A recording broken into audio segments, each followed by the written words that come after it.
Hello everyone and welcome back. Today we want to talk about the most important part of your firearms training, which is dry fire practice.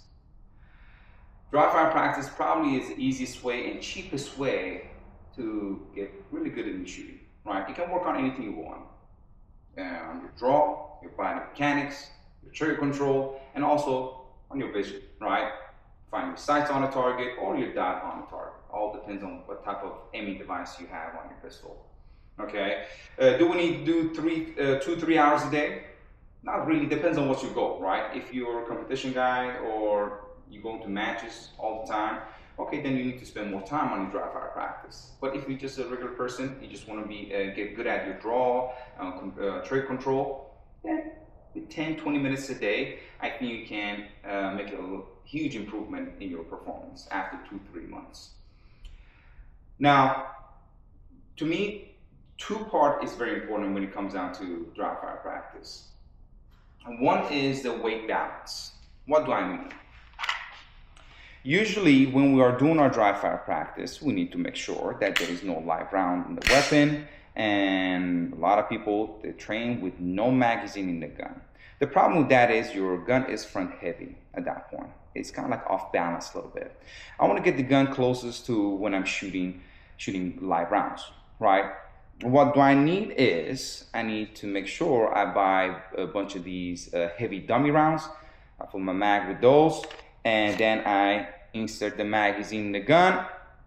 Now at that point, my gun is kind of like more balanced right now.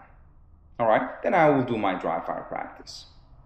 Another thing is the way we manipulate the trigger.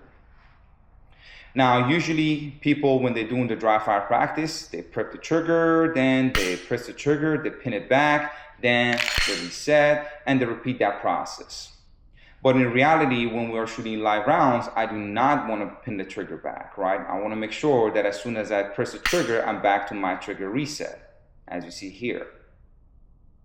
The way we want to do is, as soon as you find your dot, you prep the trigger, you press the shot, go back to your trigger reset. Now here I can even do multiple shots if I need to. Depends on the course of fire that I'm practicing.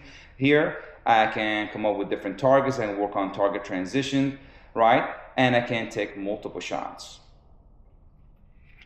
You need to make sure that you're not going to get to the habit of pinning your trigger back. If you're doing it the right way, you see a huge improvement in your performance. All right, those are where two important parts to me when I'm doing my dry fire practice. Right, you can come up, like I said, with a lot of different courses of fire. You can work on your reloads. You can do anything you want, outside waistband, inside waistband, right? But do it the right way. Don't be just standing in front of the mirror and having the gun in your eyes and press the trigger, repeat, press the trigger, repeat, press the trigger, repeat. That's not the dry fire practice. Dry fire practice when you're doing the entire draw from holster to your target and working on everything. I hope this video was helpful, and I see you guys around for more training.